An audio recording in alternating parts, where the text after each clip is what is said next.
This podcast includes explicit language and sensitive topics that some may find offensive. All views expressed belong to the individual speaking and not a representation of any entity that we have been, am now, or will be affiliated with. It's your chance to back out now. That being said, If not, enjoy the show. Previously on The Black Man Misunderstood. So Okay, that's that part can- of promoting the podcast. That's one thing. Then the other thing is just me scrolling through and checking in on Black man, misunderstood. It's your boy Mike B. In the neighborhood therapist.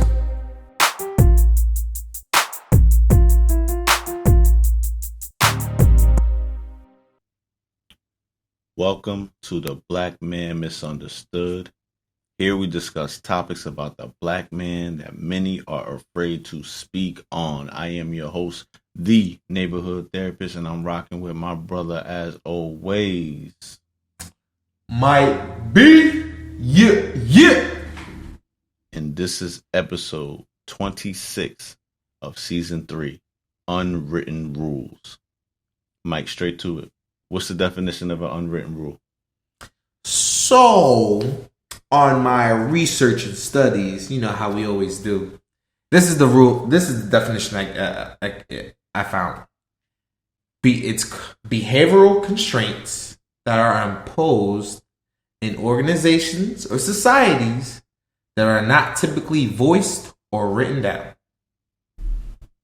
Get that to me in G-Bonics, aka Ebonics.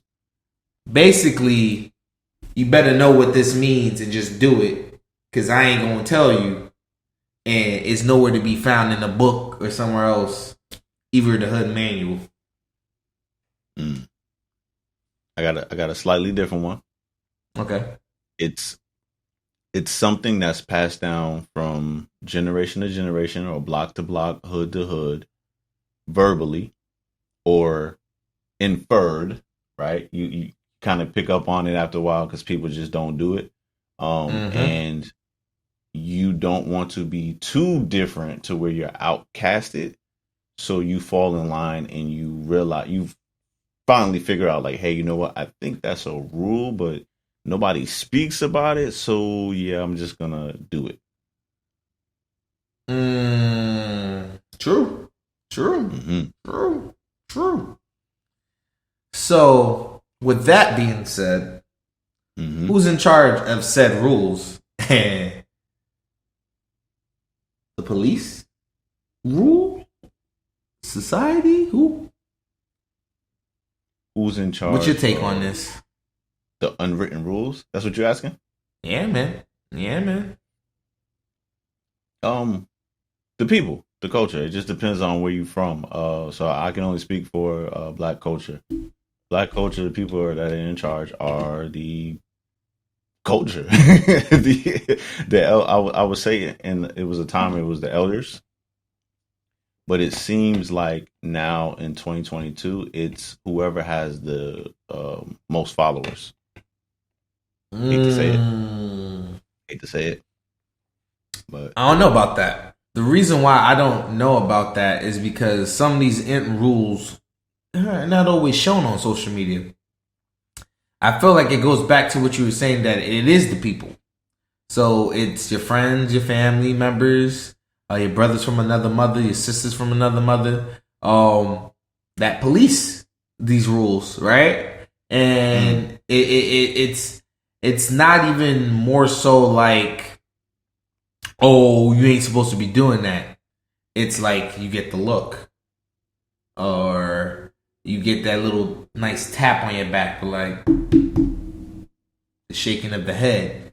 So it's the people. It's the people. Okay. If it's the people, why do we actually follow these rules? See, this is simple for me. I think it's more so common sense, right? And let me explain common sense. A lot of these unwritten rules are meant to be very logical. So it should make sense why we do them. So it shouldn't be a need to explain. There shouldn't be a need to actually teach. It should just be known, like, or being seen, basically. So that's why we follow these rules. It's not like it's these unwritten rules. It's not like it's like said in the book, handbook, or anything like that. But I feel as though is like if we don't do these unwritten rules, the world will be even more chaotic than what it is today. In 2022, though, common sense ain't so common. So why are we still following these rules? And you know what I mean? Well, I have a reason for this. I feel like everyone wants to question everything, right? And that's everything. Everything that already has proven science or history to it. Versus, all right, we just not going to do this anymore. I feel like that is the attitude of today's world. People want to question everything instead of just accepting how things are. Hence why we have so many confused individuals. Ooh, you taking it somewhere else. What side do you fall on? I feel like I am closer to following these unwritten rules. So I am not one of these said confused individuals.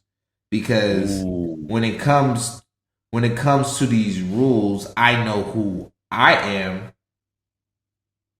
and what I'm all about. So I know when to apply and when to not to apply these rules in different instances. Okay. So based off of your definition, I guess I'm confused because I'm on the opposite side. Because I'm rocking with Assassin's Creed. Question everything. Everything. Okay. I am a part of the problem. I tell you like this. You are not part of the problem because you say you question everything, but right. I honestly believe you don't question everything. I think you just question everything to see where people are coming from and to have a better understanding of other individuals beside yourself. So when I mean confusion, it's people who don't know themselves at all and ask that question to figure out who they are instead of actually gaining knowledge. Okay. But if you know who you are and you're just gaining knowledge, that doesn't count. That's not what you're talking about. That's not what I'm talking about. Okay. All right. So I take back what I just said. No problem. I got you. See, look, I need to put you in your place sometimes. Come on now. It sound good. But why? But that don't answer the question. So somebody like you, Mike, why do you follow the unwritten rules? I understand you know who you are, but why? Why are you following the rules? Because some of these rules are logical.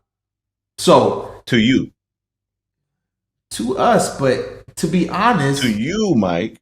Yes, you say to me, but I tell you like this. Yes, to me and to most people. When we start going through these examples and walk through these examples, it will become more clear that it only makes sense to do it this way. Because if you do it another way, and I will give examples, it may cause friction or other situations in your life. Yeah, I'm game. Let's go. I don't. Let's go. Let's get into it. Let's go. Come on. You know, this is what we do. Let's get it. Look both ways before crossing the street. Okay. So you said this is logical. This is logical. Okay. Common sense, correct? Yes. If it's so common, why do a mass majority of people just cross the street while they on their phone and don't even look? Because they don't care about their lives. Trust me. They don't care about their safeties. Yeah. That's what you're going with. No, it's a confused state. Because look, I think about it like this. You crossing the street. If you don't look both ways, right? And if the people who are driving on said roads are not paying attention what's on these roads. Isn't that going to cause an accident? It is. It is. Hear me out, though. Mm-hmm. What if the people that came before them didn't teach them? Because, hold on. First of all, you got two things happening. You just told me about the person crossing the street. You just told me about the person in the motor vehicle. The person in the motor vehicle has written rules about operating that vehicle. So Exactly. they're not going to get off the hook if they hit this person. Exactly. So we're going to X them out. Yep. But the person crossing the street, I have never seen a book written about pedestrian license to walk. You understand? There's no rule on that. So hear me out. If you have been raised that an unwritten rule was, hey, look both ways before you cross the street so you don't get hit. What if there's a flip side to that? You have not been raised to look both ways across the street because somebody will be a fool to hit you. So just cross the street like you own the street. Now what, Mike? No, see, now this is where entitlement. Exactly. You're going into the issue of entitlement. So that goes into knowing the world one and oneself, right? So entitled individuals, I'm not going to put them all in a box, but they're not caring for their other brother or sister in the world, right? Those entitled individuals. 2, they don't care about themselves. Because protecting yourself is a survival instinct. That's something that comes natural. Babies do it. As soon as you come out the womb, and you in some foreign person's hand, what you start doing? No matter if that person is entitled or not. Common sense is to protect yourself, and that's logical. And we learned that from an early stage. Not everybody though. Know me? But let's get into another one. Snitches get stitches. Before you even go, I'm gonna just say this right out the gate.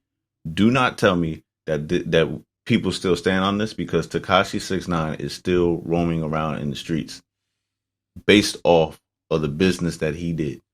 Okay, I am not condoning violence. I am not condoning anything of the such. Okay, I'm just stating facts. All right, as you said previously on the first one, people don't always follow the first one, right? This one is more of a hood unwritten rule in my book because there are snitches in white collar crimes that don't get stitches. They sure don't. They get slapped on the wrist and get vacations. Exactly. So this is an unwritten rule in the hood in my books, which it's said more often than not. Snitches getting stitches. Even in grammar school when you're growing up. Oh, you rat on me, I'm gonna beat you up. Now, we can also say some of that in grammar school and in middle school is something going on in the house. If I get in trouble, something else is about to go down. But we don't. But we never talk about that side. Sometimes, right. I mean, it's inferred. It's understood. If I get in trouble in school because of something I'm doing in school, because you told on me, I gotta go home to most likely an ass whooping.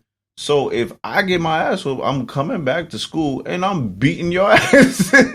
What you mean? But ain't no ifs, ands, buts. Then the cycle's gonna continue again. Mike is such a preacher, man. All right, I hear you. You right. All right. Understood. This one. The captain goes down with the shit.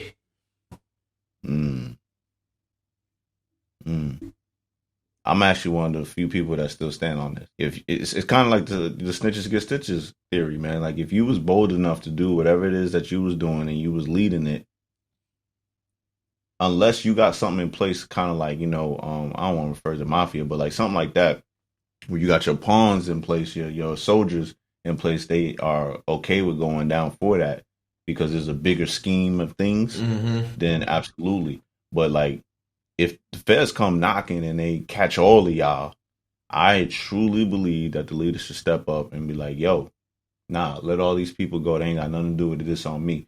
Because if you are a true leader, now me, I'm getting into some street stuff. I'm trying not to go too far. Then you should have a system in place that people can run it if you're not there. That's a true organization. But I ain't trying to give away too many gems. You got all right. That's hood, but I'm gonna add a caveat to your statement about leading. Right. So this one also makes sense to me because a true leader doesn't tell someone to do something. They do it themselves first before they direct anyone else. So in this instance, yes, the captain's leading the ship. So if anyone was supposed to go down with it, it's the captain, because you should be able to do it first. The only way the captain gets out of this more times than not is he's injured and he can't perform his task. Or he had enough lifeboats available. That too. Let me get into another one. Silly, but I really want an answer to this. Tag, you're it. I want to know, why do you feel that when you tap me, that I'm it, or I got the cooties, or if you're playing, hot peas and cold butter, that you can hit me with this belt because tag, you were it. You can go find it. Come on, explain. Unwritten rule too, by the way. Okay, tag, you're it. So the only thing I can think about this one is tag, you're it. It's a way for kids to understand who to get away from in emergency situations. Practicality. That's the only thing I can infer, like, because tag, you're it. It's a game. So it's like, kids used to be like, tag, you're it. All right, we don't want to be around this person, so we got to move. So I'm thinking about survival instincts again. So you tag someone, you run away. Now it's up to you to protect yourself, find somewhere to hide, and then be able to move on sight when it comes time when you're in imminent danger again. That's the only logical way I can actually think about tagging it. Now, I'm being petty, Mike. The fact that you was able to put that together, I gotta applaud you. Okay. I gotta applaud you, bro. You did an outstanding job on that, bro. But where I was going with that is, you got tag, you're it, you got hopscotch, you got double dutch, you got kickball. For us in the East Coast, you got pick up and hold. Those games came from word of mouth. It came from kids coming together and creating something. It wasn't written down. Even horse, right? Basketball. I don't think there's rules to that. I mean, like, there's unwritten rules to that, but I don't think anybody actually wrote that down. They wrote them down now, I think, because they're in games now. Yeah. But originally, that's an unwritten rule. Like, hey, I bet basketball. You miss it. Hey, yo, check up. Check up, B. It's on you. It's your point. And you throw the ball at the person. That's an unwritten rule. You kind of got to do that. Facts. You kind of got to do that. Facts. And this coming from the person that don't play basketball. Facts. And I know true. That's an unwritten That's rule. An unwritten rule for real. So, that's where I was going with that. Where does that come from? We don't know. Ain't no way for us to even hit that. I just want to throw it out there for the listeners. Prep your mind. Yeah. What's up, Mike? Whew, this one is big because, this is coming up. Don't start no drama at the funeral or a wedding. And now the caveat at the wedding, do not propose at a wedding. Why not? I'm feeling good. I'm in the moment. All right, hold on. Let's deal with the funeral. Let's deal with the wedding next, okay? At the funeral, don't start drama at a funeral. Understandable, okay? But if you come from a cloth of it's on site, then it means it's on site. So if somebody comes into that funeral that we feel like ain't supposed to be there, it's on site. I'm going to leave that where that's at, okay? Now, don't propose at a funeral This one, that's up to opinion, bro.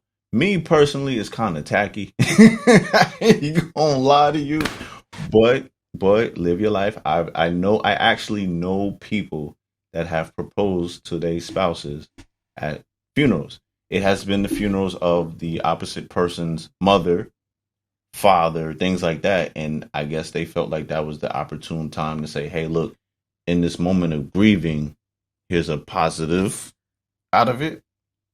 And I'm gonna tell you, I believe that's manipulation. Not everyone. That's not everyone thinking that way. But I look at it as manipulation because you're catching someone in a down point and you're trying to give them something happy to think about. One, especially if it's said parent that died. Also, I look at it as a cop out because you didn't have the balls to go speak to the parents while they were alive to do it. So you're gonna do it after the person passed on. Manipulation. Well, goddamn, Mike B, tell me how you really feel. Can we go to weddings? This is getting uncomfortable. I got you, but go ahead, bro. Okay. Yeah, proposing at a wedding is crazy. Ain't no other word for that. I know I'm not supposed to be using that word as a therapist, but it is what it is. That's crazy. That's wild. Any other word you want to think of, that's it.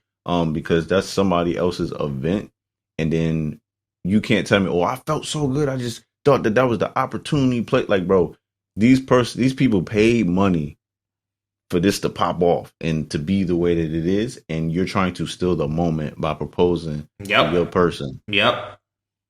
Yeah, I'm not with it. I'm with you on that one. Don't start drama at the funeral or the wedding. Bruh. The starting drama, right? At a wedding. It's funny to me how we see it more often than not happen, right? That's actually facts, yeah. That's because people are too selfish.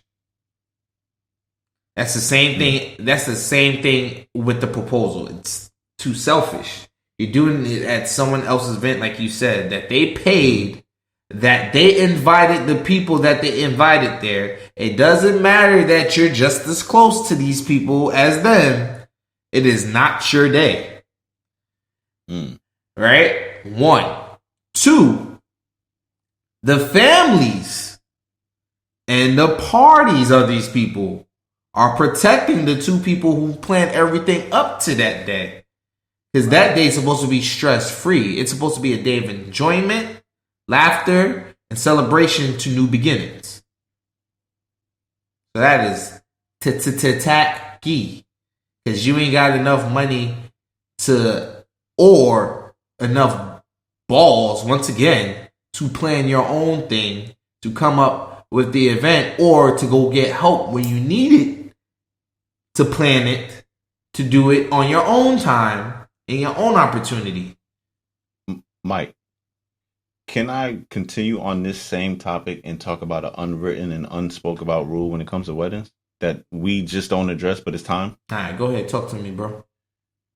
When the officiant, because I got different names, says, "Speak now or forever hold your peace." It's kind of an understanding amongst the folks that don't say nothing, even if you feel a type of way, right? So my question to you is, why did you RSVP in the first place if you didn't really feel it should be, right? That's my one question, right?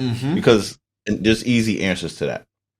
So the second part of that question is, if you feel like, hey, you know what, this is my sister or this is my brother, this is my cousin, and I love them, and I guess they love this person, but I ain't really rocking with them. I'm only here to show support. But how can you actually sit in the seat? Some of y'all, how can y'all actually be a part of the wedding party and hold y'all peace if you don't feel they should be together? And I'm just going to go out there and say, it's one of those things where we don't want to be shamed for saying something and stepping up and saying something. But if I'm being real with you, a lot of people, if they just stuck their chest out and was like, yo, I ain't really feeling this, they would save a lot of people from divorce. But I get it. You don't want to ruin somebody's special day. But Mike, I want your opinion on this because you about to go. You about to go. Bruh. Repeat your first question, because the second question I'm ready, but give me the first question. Okay. The first question is, why not just not RSVP? So if you feel like those people shouldn't be together. So people who just don't RSVP, right? And say, "Oh, I'm not coming." Those individuals that do come, one, they want the free food. Two, they just want to be there to see everything, see it go to shambles from start to finish because they're jealous and petty. That is the number 1 and 2 reasons, right there. Now to the other part, right? This one I got an in-depth discussion about. So these individuals are only there because they love you and they're supporting you.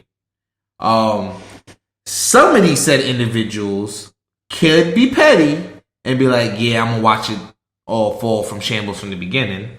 But there are other individuals who voice their opinion in the beginning or way before the wedding happens.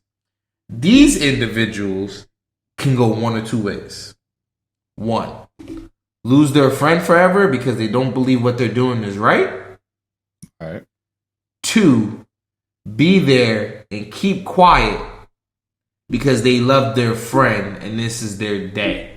So there's reasons why people do it.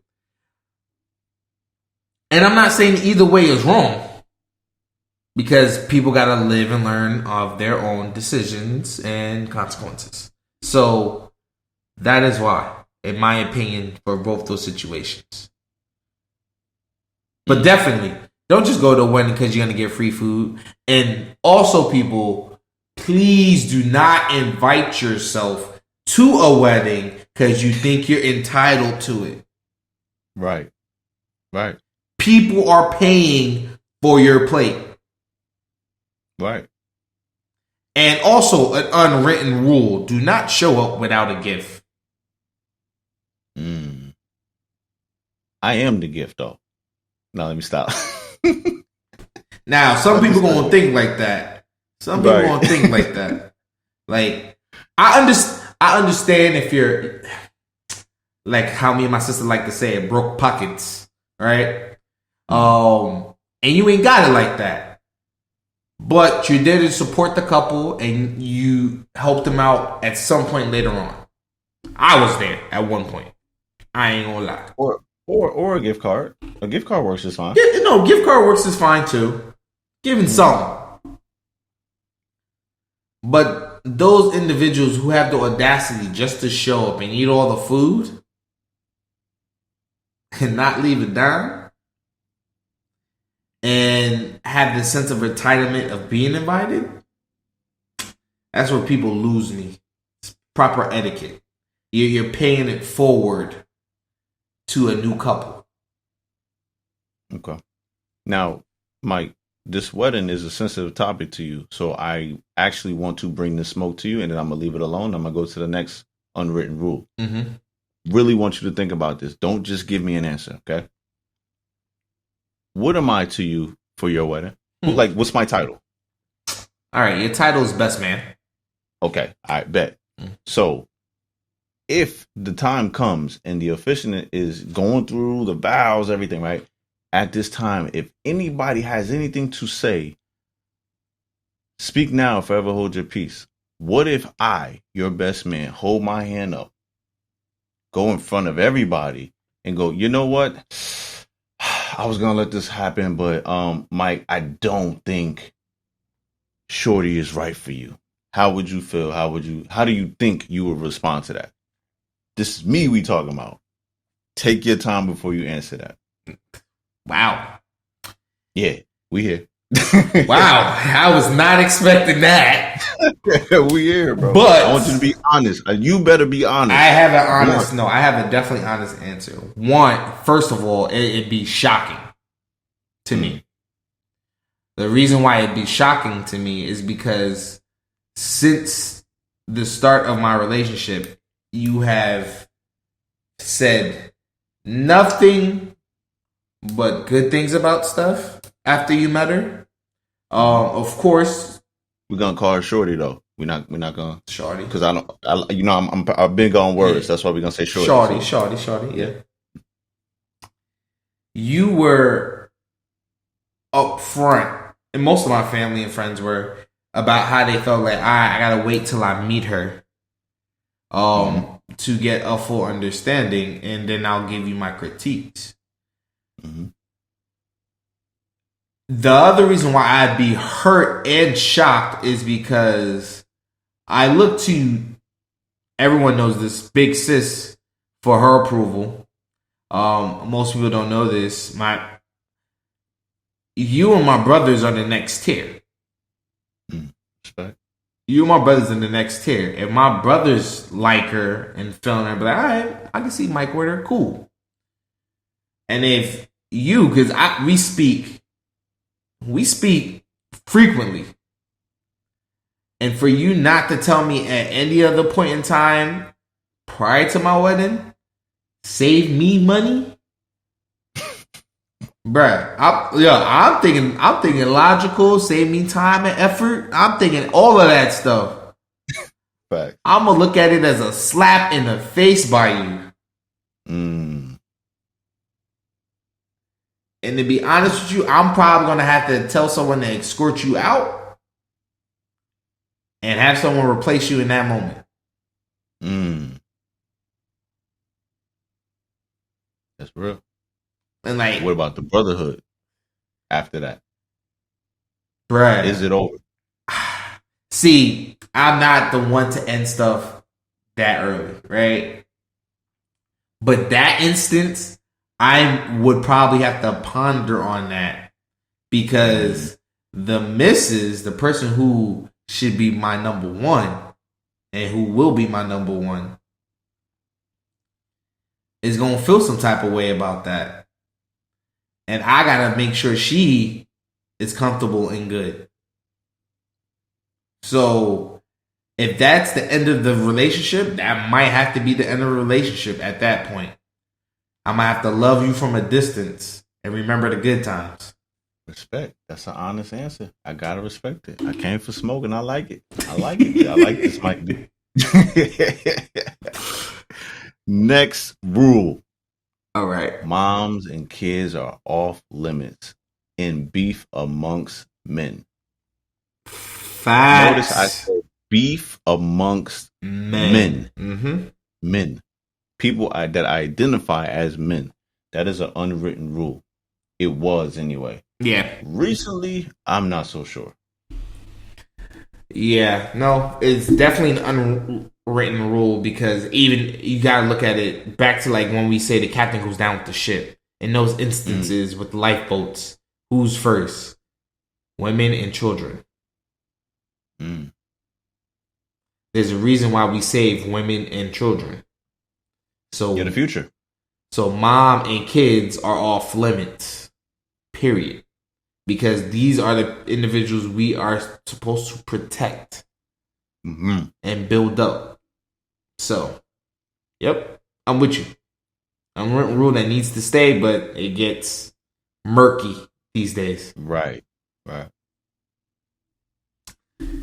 If you borrow someone's car, fill it up with gas, or at least get it back to where it was. This is one of the biggest sins committed. Yo, let me borrow your car. Yo, why my car on empty though? Shouldn't be borrowing a car if you can't pay for gas. Speak on it. Listen, that needs to be a written rule, okay? Facts. That needs to be in the DMV handbook. You know how they say you got to stop at red, slow down at yellow, and go at green? Right next to that. If you ain't got no money, do not drive a vehicle. Right. Don't take somebody's car and don't gas it up. That rule is right next to stop a couple of feet before the freaking stop sign, and then don't park. What is it? 100 feet from a fire hydrant. All of that. Okay. I need all of that. And use your turn signals because I can't remember if that's in there or not. I'm pretty sure it is. Oh no, that's in there. Yeah, because y'all. A lot of y'all act like that's an unwritten rule, and I'm gonna need y'all to go back to wherever the hell y'all got your license from and get that revoked. Shit. And also, just because the indicator is on, don't mean you can just come over immediately. Look Right. before you go. Right. Because you got people like me. I'm gonna just swerve around you and swerve back into you. You gonna have a problem. All right? I bet. Next one. Give up your seat for the elderly or pregnant women. Surprisingly, I think this one has stuck. I still see a couple of people that just won't do it. Yeah. But this one still is prevalent. Now, I'm gonna put myself on the chopping block. There was a time when I was in the airport and I was gonna give up my seat to this elderly couple. Elderly couple did not look like me. And when I went to get up, I heard them whispering amongst each other and throw out the N-word. These N-words, this, and this. And I'm talking about mid me getting up. And I hear this and I'm like, you're going to learn today. Ancestors give me strength. You're going to learn today. And I sat back in my chair ever so comfortably with my headphones on. Because, see, people don't understand. I have my headphones on, but they're on low, so I can still hear you. So when I heard that, I just sat there and I let them stand. They stood for about 15 minutes, right? But Mike, karma is real. Karma is real, bro. So what happened? So I'm supposed to be in the front of the airport line or whatever. You know, you got to line up to get on the plane. So I'm sitting there and I'm like, I bet, I'm sitting here, right? Bro, they call priority boarding. All these people got on, right? So I'm standing there and I'm like, I bet, no problem. I'm next, right? I'm next. Bro, because I don't fly this certain airline. I fly like two certain airlines. I never flew this one before. Bro, do you know that I was in what I perceived to be group 1 priority, but I was actually in group 3, and these same folks were able to get on the plane before me? Bro, when I say I was livid, I said, bro, this is why they tell you, don't play with elderly folks and don't play with pregnant women. It don't matter what race, creed, or color. It don't matter how mean they are being to you. Yo! Just get out of the way and respect it. So that is a telltale story. Like, listen, I'm being honest with you, okay? I'm a human. I'll have some flaws, all right? So if you ever experience something like that, just go ahead and show grace and get out the way, because at the end of the day, one day, if you are blessed to make it, you got to get older. And you don't want somebody doing that to you. Now, me, I wasn't thinking at that time because I was on smoke. You know what I mean? That's just me being me. But dang, bro. I paid for it, y'all. I paid for it. All right. This one is one of the biggest unwritten rules that I think today's generation do not have. When you walk into a room, you greet everyone. I disagree with that rule, but I'm listening. Real talk. I do. So you go into a family function. My family function or someone else's family function? Either or. Because I'm explaining to you why. As soon as you walk into the room, you see all the elderly, you see everyone talking. I get it. You may not want to interrupt right away. But here is how you do it. Excuse me. Good evening, everyone. Just wanted to introduce myself, Michael. This is if you don't know some of these family members, right? Or, hi, everyone. Nice to see you guys. Boom. Now, for the said individual that you're bringing over, it could be your girlfriend, your new wife, your significant other, their first time in this situation. That person's responsibility to introduce you in the room. Hey everyone, this is my wife, my girlfriend, my friend, blah, blah, blah, blah. Then that person speaks. So yeah, you greet everyone. Because if you acknowledge everyone now, you ain't going to hear it later. and it's manners. Okay. I hear you to an extent. Okay. To a big extent, though. I hear a lot of what you're saying. I'm going to say when I walk into a room where I may or may not know the people, I'm hitting everybody with the hey, y'all at all at once. Hey, y'all, what's good? All at once. Or what's up? Hey, how y'all doing? Right. But the reason why I personally do not greet every single person in the room is because I'm big on energy and I'm going to give you the energy that you're asking for back. So if I know for a fact that there's 5 people in this room out of the 20 people that don't rock with me, I'm going to strategically, as I'm hitting the, hey, y'all, what's going on? I'm going to strategically scan from the people that I know rock with me. Hey, y'all, as I'm waving my hand, hey, y'all, and I'll get to this 5 people over here. What's good with it? Put the hand down. Let you know how I feel. So you talking about individually greeting people? That's what I heard. So you talking about when you walk in the room? Oh no. Everyone. It's like, everyone. It's no. It's everyone. It's no. This ain't no individual. Man, you know how much time and effort that is. Like if it's some people like that. No, some people like that. No, and I do it too in certain instances. Like if it's like people I've already met, I'm used to. Oh yeah, I'm gonna go up to them and give them a second personal greeting. Mm-hmm. But no, more times than not, I come in and walk in the room and I greet everyone at once. It ain't. So, I get what you're saying with the energy. So let me ask you a question. So you're offended if you're at a function, right? And it's not your house, and somebody walks in who wasn't there. They say hello to 3 people, and then they just move around throughout the crowd. You're offended? Oh yeah, that's offended. See, the only time, and hear me out, the only time where that won't be frowned upon is it goes back to like where it's like packed one, and like you hearing people from different rooms, right? So you walk through the door, you do your best to greet everyone in that one room. But if someone's in another room and you know they're away, you can't get to them right away. But it's whatever. In that instance, I'm fine because you did what you did. You acknowledged everyone that you were here when you came into the house. That's how I look at it. Respect it. And concur. Good job, sir. All right. We get into a funny story. Unwritten rule. Swap seats that you have purchased in the VIP section of an event with someone who has a handicap. Fun story. I purchased front row seats for Mike Epps. He came to the H. Okay. I was on the outside seat because if you know anything about me, I want to sit on the outside. I don't want to be in between people. Okay. Or I don't want to go. All right. The event is about to start, Mike.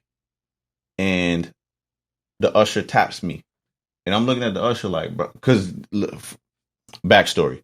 The usher been tapping people all night before the event started because people been in people wrong seats and stuff like that. So naturally, when he tapped me, I was like, bro, you got me confused. I got my ticket. This is my seat, right? But I didn't black out. I calmed down and showed my patience, right? So all I did was take my ticket out of my pocket, flash it to him. He was like, oh, no. Like, I know you in your right seat. I was like, so what's up? What you tapping me for? He was like, hey, man, I got to ask you. This guy right here, you know, he's in a wheelchair and his seats are right there. Bro, Mike, he pointed to seats that were 6. Bro, I counted 6 seats away from me. It was 2 seats in the middle of everybody. Okay. A guy in a wheelchair and his date. I'm not going to call his girlfriend, his date. Okay. So I said, so what you telling me, bro? You telling me to tell everybody to get up so he can get between us? What's up? He's like, no, I was going to ask you, you know, I know you paid your money for this seat. Would you mind you and your spouse move down 2 seats and tell everybody else to move down 2 seats? I said, hold on, let me get this straight. You asking me 2 things, by the way, okay? Because everybody in my role is black. Okay. Hold on, Mike. Hold on. Okay. First, you asking me the money that I spent on this seat, this outside seat, to move into the crowd. So now I got to look over people's heads and possibly not see all the jokes that I want to see and the animations that I want to see, right? Because this individual knew that they were handicapped, right? This is the way I'm looking at it, and y'all can hate me all y'all want. I don't care. I'm being real. This person that knew that they had a handicap chose to buy seats in the middle on the first row, Mike. I want to paint the picture for you, okay? You knew you had a handicap, Mike, okay? And you still chose to buy the inside seats, knowing that you had a wheelchair. Okay, fine. You get my point, okay? Mm-hmm. The second thing you want me to do is to lean to my right, look at these, I don't know, 5 to 7 people and go, hey, y'all, I'm the official spokesman for today. If y'all don't mind, I need y'all all to move down a seat or 2 seats. Okay. All right. Now, Mike, you know me, original me from the sticks, right? I had a lot of respect growing up. My mother taught me properly, but there were some things that slipped through the cracks. Like, bro, you knew you was handicapped. Ain't no way in the world you thought out your mind that you was going to get in that middle. So you purposely, strategically did this because you were preying on the fact that somebody would have a heart and would just move down. Now, unwritten rule, Mike, I'm going to tell you what I did, but unwritten rule, are we supposed to move? Or are we supposed to tell him, the usher, nah, I'm not moving. I'll get up, though, so he can move and get through the aisle. What's up, Mike? What's the unwritten rule? See. Come on.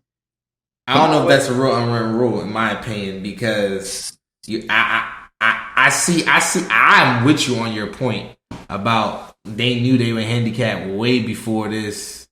Why you buy those seats? 1. Mm-hmm. 2, even if the individual was not handicapped when they bought said seat and became handicapped afterwards. Okay, good catch. You still have time to call the venue so they can properly move your seat for you ahead of time, not the night of. Those people definitely was trying to tug on someone's heartstring. I get it. I get it. It's not like it's 2 unable bodies, though. It's 1. Right, but you don't want them not sitting next to each other, Mike. You gotta have a heart, my guy. I guess. Answer the question, Mike. What do you think I did? I think you did the neighborly thing because you were with Daft, and you asked it's either you asked everyone to move down, or you went and took their seats. If I know you. I definitely didn't move down and take their seats, okay? I didn't pay floor seats to sit in the middle of the floor seats, okay? That's 1, okay? Now, 2, because I'm half thug, half gentleman, I definitely addressed everybody and was like, hey, y'all. And I didn't ask. I was like, hey, y'all go ahead and move down for me. Because everybody's looking at me like, what's going on over here? I was like, hey, y'all go ahead and move down for me. And I had a couple of queens who was just like, why? I said, Queen, can you see from the seat next to you? Yeah? All right, go ahead and move down for me. Like, just real quick. You good? Only because you asked nicely, right? No problem. Me using my East Coast voice, okay? So we moved down. Let him sit and let his lady sit, okay? I hated every moment of it because they smelled like cigarettes, and I hate the smell of cigarettes. But that's besides the point. The only reason I did it, Mike, was not because I didn't want to be viewed a certain way by people. Because I don't care how people view me. The only reason I moved was because, like I just told you earlier, 3 weeks ago.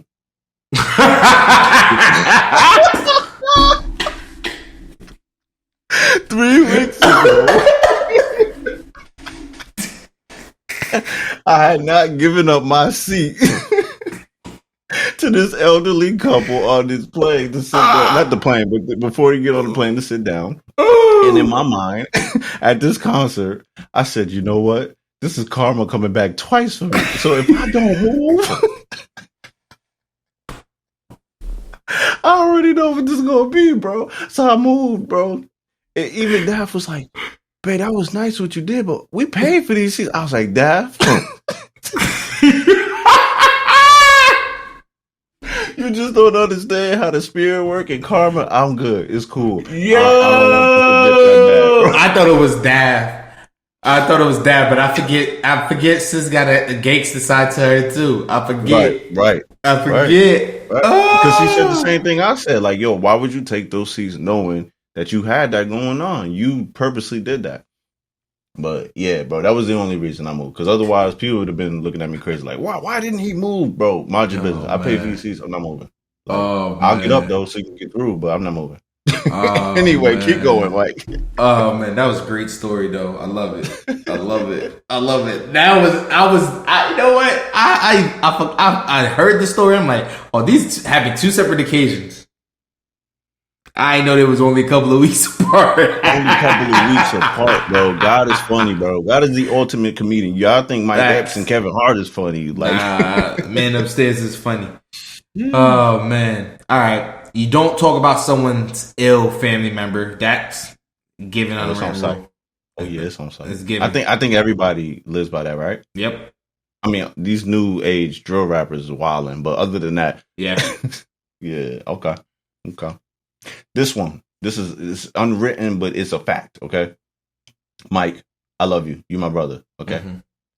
Do not pee next to me when we in the stall, though, bro. And when there's open stalls next to me, fam. Give me 1 stall space feet away, bro. Fact? Fiction? Unwritten rule? Fact. The only time I don't see this rule followed is when it's a long behind line waiting for the bathroom. Right. At that point, we don't care. We don't care. It's unwritten that it's okay to do that. Yeah. Right? Yeah. Or there's also the other unwritten rule to it. You can access the stall next to you if it's your kid. Your kid can use it and you can use it at the same time. That's okay. And then, but Mike, the other thing too, though, is when they put the barriers up, you good. It's blocked off. No, go do your thing. No, Mike. No. I don't care if the barrier is there. I still want you in the stall away from this stall next to me. Well, we do that naturally. Still, no, right. I'm not gonna say because I do it too. But I feel the barrier. Some people look at the barrier as like, oh, I ain't got to do that. Some people do look at that way. But. No, the barrier is there for aesthetics. You take your ass. You make sure if it's an empty stall, you go over there. Okay, that's now we have to answer the question because we'd be lying if we didn't answer it properly. Why do we do that as men? Because that's not just black men. That's men do that. Why do we do that? Bro, look, you do that because some people, I don't know why they eyes wander. Some people don't close their eyes and put their head down. They eyes wander.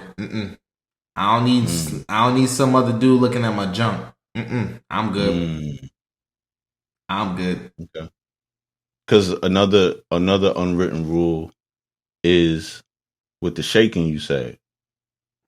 You shake twice. That's it. Stop playing with yourself next to people, man. Stop playing with yourself, bruh. Chill. It's 1, 2. That's it.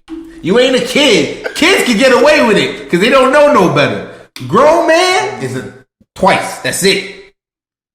Twice. That is it. There is something absolutely wrong with Mike B, y'all. So they can only shake. You shake twice, bro. Genitals. Bruh, you play with yourself. Bruh, think about it. You play with yourself if you shake more than twice. Yo, what if you have a slow drip or a leaky drip? Nah, son. Nah, I'll wear that. Bro, everybody's genitals are different, man. No? Bruh.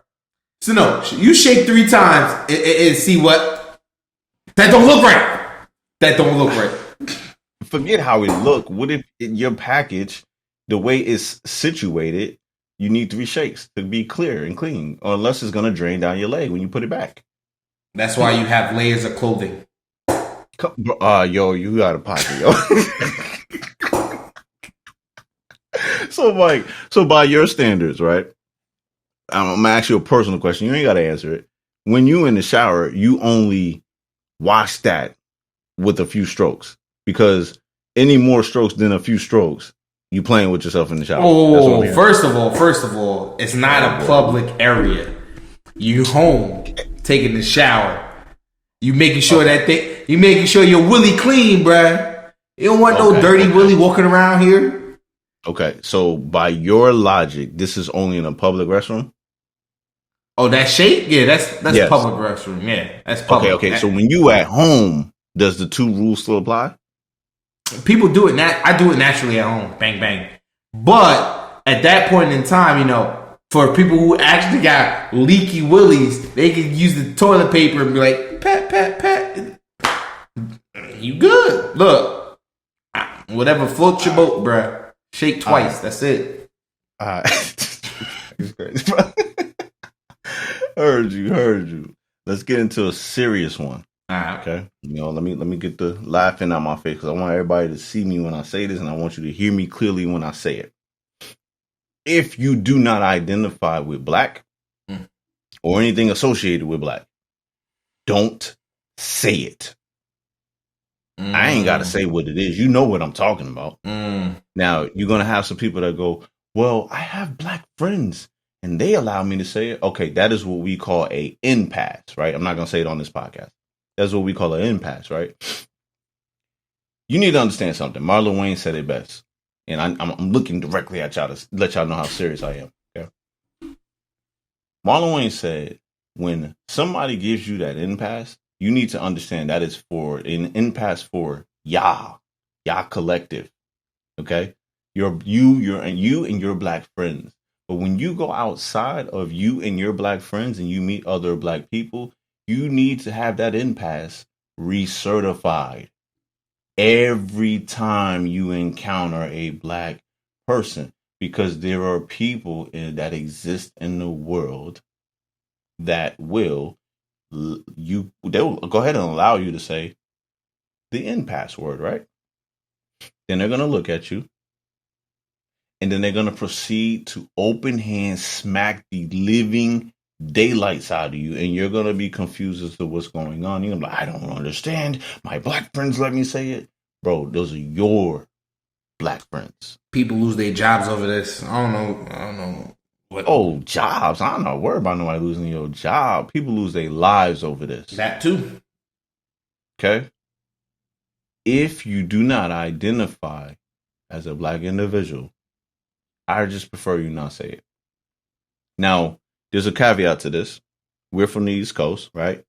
There are a lot of people who identify as Hispanic, specifically Dominican, and they use it loosely. What's crazy is black folks don't bat an eye. Why is that, Mike? Because we all come from the same place. Just got dropped off at different locations. And people don't think about that. Right. But the flip side to that is that a lot of Dominicans in the East Coast understand and feel in their heart and their soul that they are black. They just can speak Spanish. So because we understand that, they understand that, we feel like we're all black together, and we let it rock. Now, Fat Joe, who looks like a white person, right? He uses it as well. DJ Khaled uses it as well, right? But both of these people have gone on record and said they understand and they feel like they are black, which is why they say it. At that point, as a black person, you got to kind of go. And I know the other people be like, but what have they done for the black culture? Hey, we're not talking about that right now. We're talking about, do they identify as black? Because if you go back to the history books, the way it really was, at least the way the neighborhood therapist thinks it was, everybody started off as black. So they're not wrong. But if they don't identify as it, nah, you're not getting a pass. Don't say it. All respect to that one. Mm-hmm. Next one. Scan the room for allies just in case stuff goes down. So, for our allies who are not of the same persuasion as us, right? You may not understand what we're talking about. Mm. But for all our people, y'all already know. Anywhere you go, and there's not a lot of us, you scan the room. Because you want to make sure you good to go if anything pops out. And to add on to this, you don't only scan the room for allies, you scan the room for the exit. Because you need to know your way in and out this place the quickest, fastest way possible.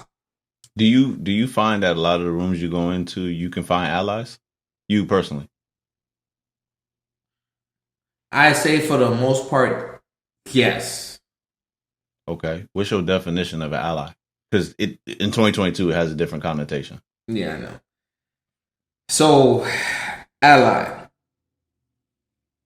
More times than not, I'm looking for someone that look like me. Please. I ain't going she ain't sugarcoating this nonsense. But Mike, all skin folded. Ain't kinfolk. I know. This is how you know if they are or not, though. The classic, non-verbal, unwritten rule. That head nod. You already know. You go into any room, anyone that's about that, or not even about that life, who knows better, they give the head nod and they give it back in a sign of respect. And even if they don't do the head nod, they give you the hand. Right. You already know. You already know. Right. Yo, where does that come from, bro? Because that's definitely an unwritten rule. When you see another individual of the same hue and y'all in a space, if it doesn't matter if y'all in the same space with other hues or if you just see them and you the only people on the street, to acknowledge that, I'm going to just get the answer. To acknowledge that there's peace, you have to give a head nod. You have to speak. You have to do something. Mm-hmm. Because if you just walk on by this individual, classically, it lets us know that there's a possible problem. Now I'm on my guard. Facts. But if you hit me, in the East Coast, right? It's a, what up, bro? What's good? Or it's the head nod, right? When I came down to the South, bro, oh man, they get animated. They see, hey, what's going on, man? Say, what's good with it, baby? And I'm like, what's good, bro? Hey, man, so what's shaking for today, man? Where the hoes at, man? I'm like, bro, you doing too much. But it's more, loving in the South and stuff like that. But it was still a recognition of, I see you. At the end of the day, it's I see you. Do you see me? I need you to recognize that you see me. The funny thing is, I went to the beach now that I'm in Florida, and it still happened on the beach. Older, younger, it don't matter. It still happened. But Mike, it only happens when there's eye contact. Yes. You ever recognize that? I did recognize that. Because you can see them from a distance, but if they don't lock eyes with you, they won't do it. Yep. Unwritten rule. Unwritten rule. Let's carry folks out of here with a famous one from Mama Lily, man. Yes, sir. Unwritten rule, man. Fellas, people that identify as men, okay? Walk on the outside of the street just in case a car hits the curb, you get hit first. I never, ever understood this logic until I got older, because I was always questioning it, like I told you earlier. Stay questioning it until actually an event almost occurred where me and my wife were walking and I was on the outside and the car actually hit the freaking curb and I was able to move her out the way and it drove past us. And in that moment, I understood and I was just like, yo, had I not listened to my mother and been rebellious, I could have possibly lost my wife. You see what I'm saying? Yeah. And another reason why we are supposed to do that is because historically, the man is supposed to lay his life down on the line for his spouse. So naturally, you want to go first so that your kids and your spouse can live without you. Unwritten rules. Yeah, man. Yeah, man. That's all I got, brother. Hey, and we see y'all next week. Already. What up, listeners? Mike B here. Hope you enjoyed the episode. You can find us on IG at BMM_podcast. On TikTok at BMM Podcast. Facebook, just type in the Black Man Misunderstood Podcast. And then you can find the Neighborhood Therapist at the Neighborhood Therapist on IG. And you can find myself at MikeB_BMM on IG. And if you want to connect with our producer, the DJ himself, Mr. DJ Daxter, check him out at DJ Daxter on IG. Alright, folks. See y'all next week.